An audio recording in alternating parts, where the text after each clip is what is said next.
তামিলনাড়ুতে রাহুল গান্ধীর কপ্টারে তল্লাশি চালানো হয়। তামিলনাড়ুতে নির্বাচনী প্রচারে ছিলেন রাহুল গান্ধী। ভোটের প্রচারে তিরুচিরাপল্লীর থুরাইউরে রাহুল গান্ধীর কপ্টারে তল্লাশি চালানো হয়। তামিলনাড়ুতে যখন কপ্টারে রাহুল গান্ধী ছিলেন সেই মুহূর্তের ছবি যেমন রেখেছি, নামার পরেই তল্লাশি চলে রাহুল গান্ধীর কপ্টারে। রাত 8:30টায় জাতির উদ্দেশ্যে ভাষণ দেবেন প্রধানমন্ত্রী। জাতির উদ্দেশ্যে ভাষণ দেবেন প্রধানমন্ত্রী নরেন্দ্র মোদী। লোকসভায় মহিলা সংরক্ষণ সংশোধনী বিল পাশ করাতে গতকাল ব্যর্থ হয় কেন্দ্র। গতকাল বিরোধীরা একজোট হয়ে ভোট দেওয়ায় পাশ হয়নি বিল।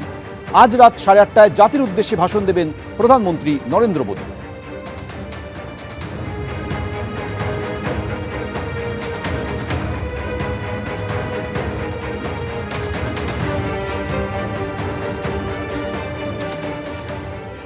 ওনার ভাষণ শোনার জন্য কেউ বসে নেই। ওনার ভাষণ শুনে কারো রেশন মিলবে না।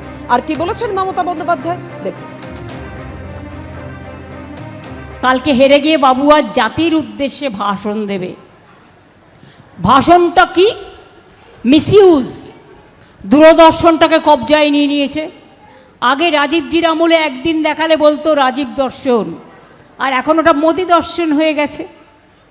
স্কুলে স্কুলে বক্তৃতা দেয়, জানেন আপনারা? যত সেন্ট্রাল গভর্নমেন্টের সিবিএসসি স্কুল আছে বাচ্চাদের ভাষণ শোনায়, ওদের মগজ ধোলাই করে, যা আমি জীবনে শুনিনি। কালকে হেরে গিয়ে বাবুর খুব দুঃখ হয়েছে। আজকে উনি ভাষণ দেবেন। কি ভাষণ দেবেন?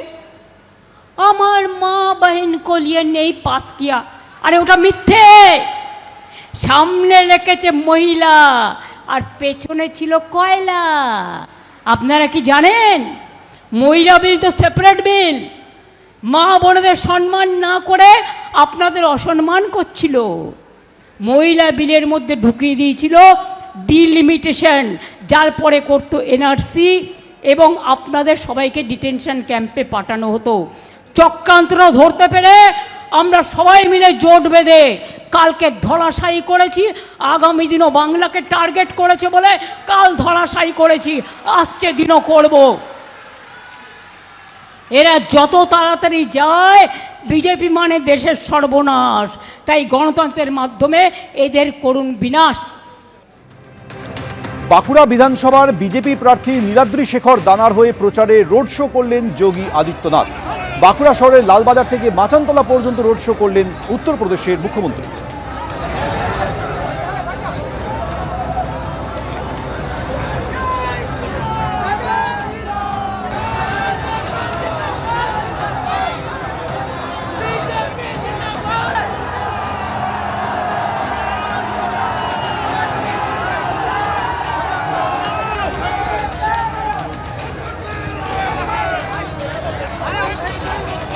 বাঁকুড়া বিধানসভার বিজেপি প্রার্থী নীলাদ্রি শেখর দানার হয়ে প্রচারে রোড শোয়ে অংশ নিলেন উত্তরপ্রদেশের মুখ্যমন্ত্রী যোগী আদিত্যনাথ।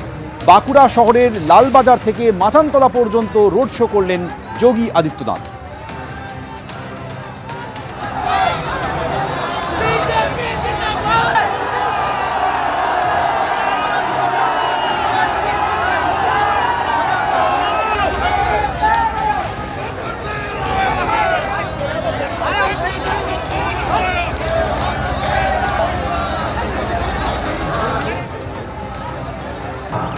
नहीं, इसको हो चलने देना चाहिए। मैंने कहा देखो, दुर्गा पूजा भी होगी, कांवड़ यात्रा भी निकलेगी, और मैं हेलीकॉप्टर से उसमें पुष्प वर्षा भी कराऊंगा। अगर कोई दंगा करेगा तो उल्टा टंगवा करके मिर्च का झोंका लगा दूंगा। आप देखते हो कि वहां माफियाओं के साथ कैसे निपटा जाता है। और ये टीएमसी के गुंडे जो आज धमकी दे रहे हैं ना, इनको अभी से बता दो, अगर धमकी दिया तो 4 मई के बाद उनकी उल्टी गिनती प्रारंभ हो जाएगी। 4 मई के बाद कोई पानी देने वाला नहीं बचेगा, बताना। ये जो लोग आज धमकाने का प्रयास कर रहे हैं, उनको बताइए